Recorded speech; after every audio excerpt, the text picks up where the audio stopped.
Salut les gars, j'espère que vous allez bien et bienvenue dans ce nouvel épisode d'Écho du cœur. Honnêtement, il commence à faire beau, c'est bientôt l'été, donc moi je suis contente. Et j'espère que vous aussi, et j'espère sincèrement que vous allez bien. Alors notre phrase du jour, c'est pas vraiment une phrase, mais c'est plus égale plus. Le positif attire le positif. Pour tous ceux et celles qui suivent Léna Situation, je pense que vous savez de quoi je parle.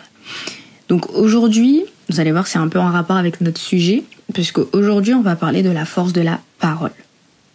Alors je pense que j'apprends rien à personne sur le sujet, mais parfois il est bon d'avoir des petits rappels. Le verset que j'ai pris, le verset de base que j'ai pris pour cet épisode, c'est Proverbe 18, verset 21. La mort et la vie sont au pouvoir de la langue.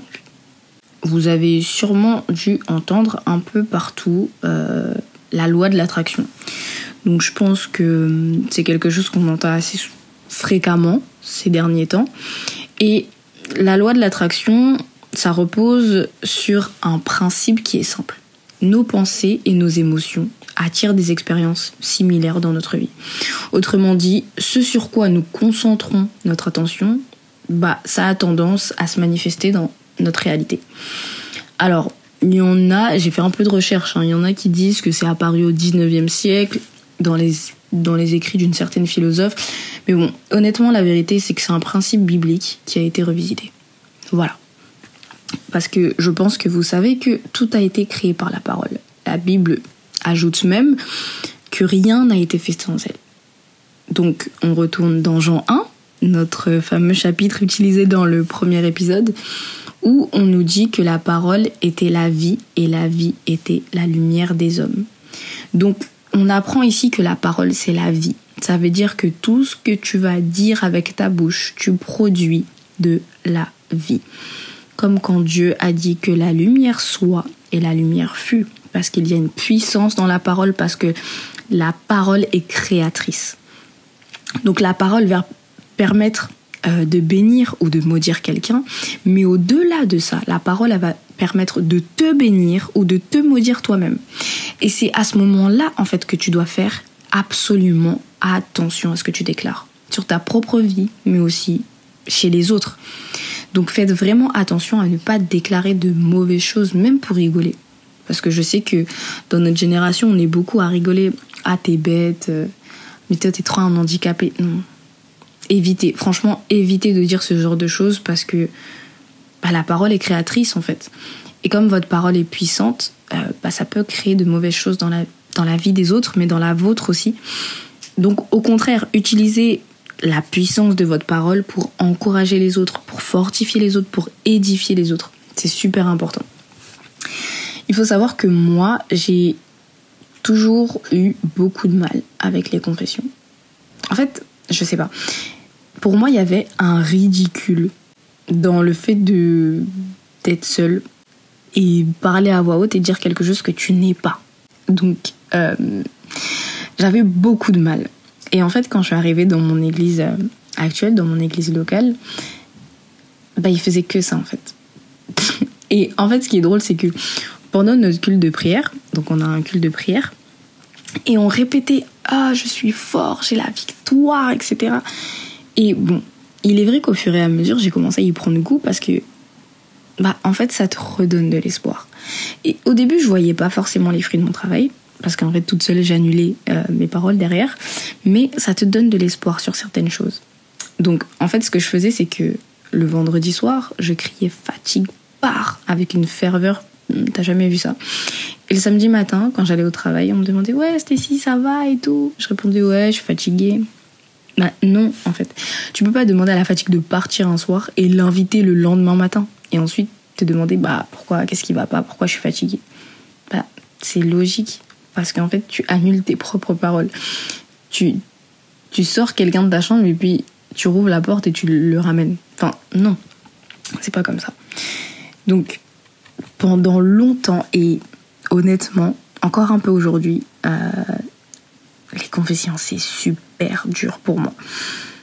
Et en fait, j'ai rencontré une femme dans mon église que j'admire beaucoup honnêtement et qui m'a mise dans un groupe où en fait le but du groupe c'était vraiment de créer une discipline de vie spirituelle. Et en gros, dans tout le packaging, on devait faire des confessions.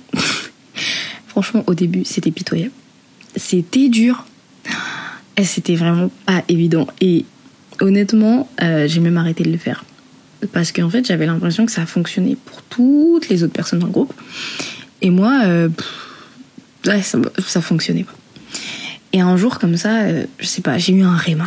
Genre, vraiment, ça a tapé dans ma tête. Et en fait, tu peux répéter une chose autant que tu veux. Tu peux dire, je suis riche, je suis riche, je suis riche, je suis riche. Mais si, en fait, t'as pas la foi, si ta foi n'est pas en adéquation avec ce que tu dis, ça sert à rien. Parce que t'y crois pas. Tu vois ? Et c'est là qu'on en revient à la loi de l'attraction, parce que c'est pas forcément juste le fait de, je sais pas, manifester. C'est le fait d'y croire dur comme fer. Quand tu mets ta foi dans quelque chose et avec la parole qui crée de la vie, tu dis cette chose, là, ça va porter du fruit. Et en fait, franchement, vous pourrez me dire, mais Stécie, en fait, c'est logique. Mais parfois, t'as des rémas évidents, mais que t'as besoin d'avoir. Et en fait, récemment, ça m'a encore plus frappée parce que je suis allée au cinéma. Je suis allée voir le film Sinners, pour ceux qui voient de quoi je parle. Le film de Michael B. Jordan. Et c'était pas du tout dans un but chrétien. Moi, j'aime vraiment juste la cinématographie. Et encore plus quand les films sont vraiment bien réalisés. Mais bref, dans le film, donc c'est un peu un classique dans le genre sci-fi. Voilà, c'est une histoire un peu de vampires. Voilà, c'est un peu... C'est de la sci-fi, quoi. Mais en gros, donc, c'est un peu pareil dans tous les films de ce genre. Les vampires ne peuvent pas entrer tant qu'ils n'ont pas d'autorisation. Donc, tant qu'on ne les a pas invités à entrer, les vampires ne peuvent pas rentrer. Ok ? Donc, il y a ça, premièrement. Ensuite, autre chose, un des vampires, il était sur le point de tuer un homme qui s'est mis à faire la prière du Notre Père. Parce qu'il pensait qu'il allait mourir, donc il commence à faire la prière du Notre Père. Et le vampire, en fait, il s'est mis à réciter aussi. Et à ce moment-là, je me suis dit, mais qu'est-ce qui se passait, quoi, ce film ? Sauf que, une chose qui m'a vraiment frappée, c'est qu'il n'a pas dit la partie la plus importante du Notre Père. Donc, que ton règne vienne, que ta volonté soit faite sur la terre comme au ciel. Et là, j'ai compris une chose. Peut-être plusieurs, mais j'ai compris quelque chose. Les esprits, le mal, l'ennemi, peu importe, il ne s'introduit pas dans ta vie sans que tu lui aies donné l'autorisation. Et en fait, cette autorisation, c'est le péché, tout simplement. Parce que pourquoi chaque jour, on doit prier « Seigneur, délivre-nous du mal ». Parce que chaque jour, par le péché, en fait, on laisse une porte au diable. On laisse une porte à l'ennemi. Et c'est pourquoi l'ennemi ne peut pas entrer tant que vous ne l'autorisez pas. Donc avec ta bouche, fais attention à ce que tu dis parce que tu lui laisses une porte parfois. Je sais pas, tu vas dire oh moi j'ai vraiment pas de chance. Ou tu fais une erreur, tu dis oh je suis trop bête. Tu lui laisses une porte, là, ta parole est créatrice et à ce moment-là en fait tu lui donnes l'autorisation. Tu lui donnes l'autorisation, clairement. Donc fais attention vraiment à ce que tu dis. Ça, c'est la première chose. Et la deuxième chose, ça concerne donc la deuxième partie de la prière de Notre Père. L'ennemi, il connaît bien la parole. Il connaît super bien la parole. Et si t'as pas un esprit aiguisé, si t'as pas le discernement, si tu n'es pas guidé par le Saint-Esprit, en fait, tu te rends compte que il peut te tromper. Et c'est exactement comme dans le jardin, avec Ève. En fait, quand vous regardez bien, il a pris la parole et il l'a modifiée. Parce que Dieu, il dit à Adam et Ève qu'ils peuvent manger de tous les fruits qui sont dans le jardin, sauf celui-ci. D'accord ? L'ennemi, le serpent, lui dit « Tu es sûr que Dieu t'a dit que tu ne peux pas manger de ce fruit, enfin des fruits du jardin ?» Mais c'est pas ça que Dieu a dit. En fait, l'ennemi, il connaît la parole et il va la modifier. Et vous savez, petit aparté, c'est quelque chose qu'on fait beaucoup quand on lit notre Bible. Arrêtez de lire votre Bible et de comprendre ce que vous voulez comprendre. Comprenez ce que Dieu vous dit. La Bible est là pour nous changer, la Bible est là pour nous améliorer, pour faire de nous les meilleures versions de nous-mêmes.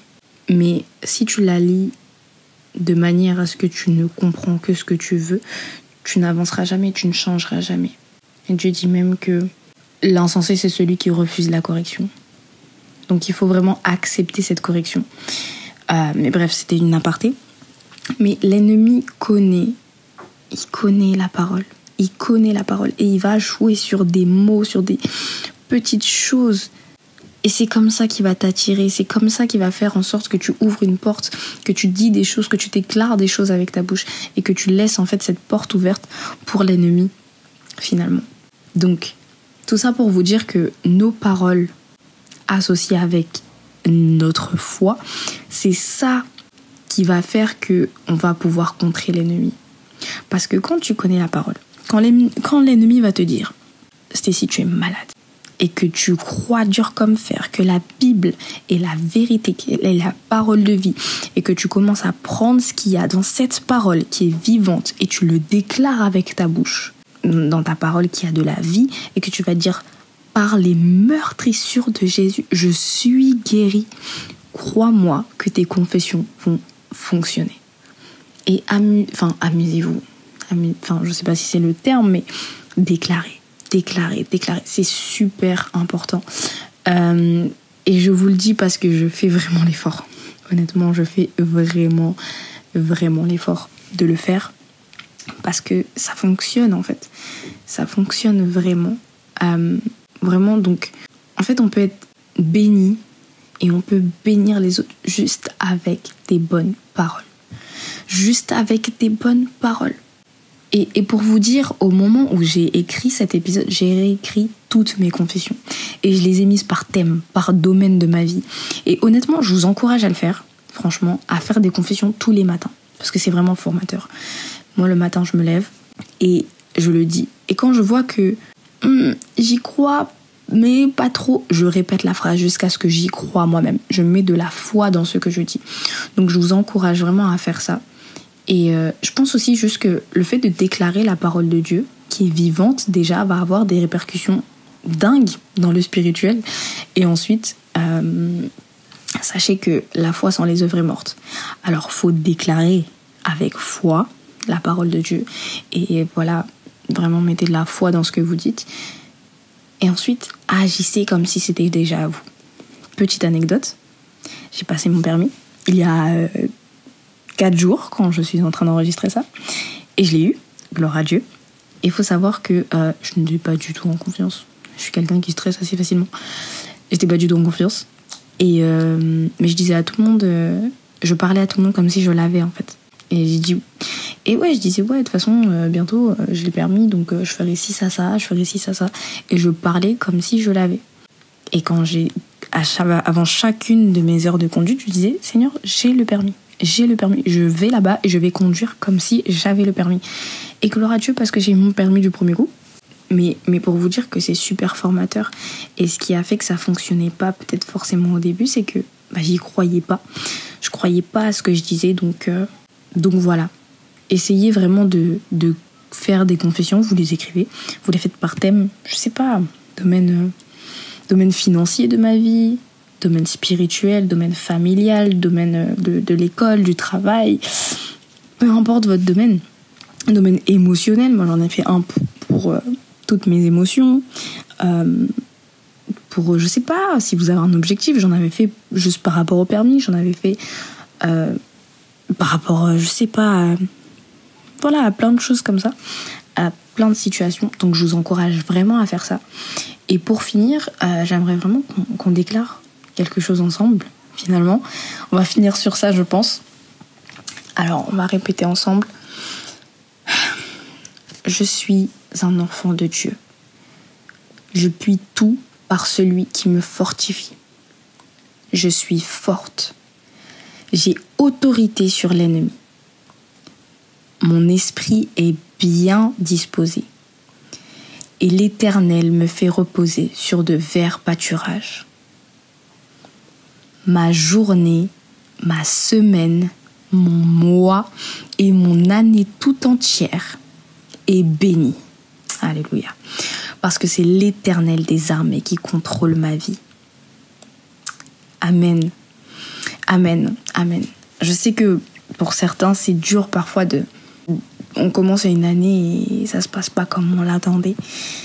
J'ai remarqué, on a beaucoup cette phrase, cette année c'est mon année.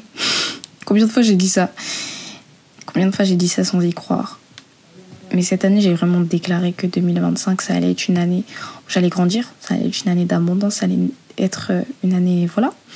Et honnêtement, je dirais ça se passe comme prévu parce qu'il y a toujours des hauts et des bas.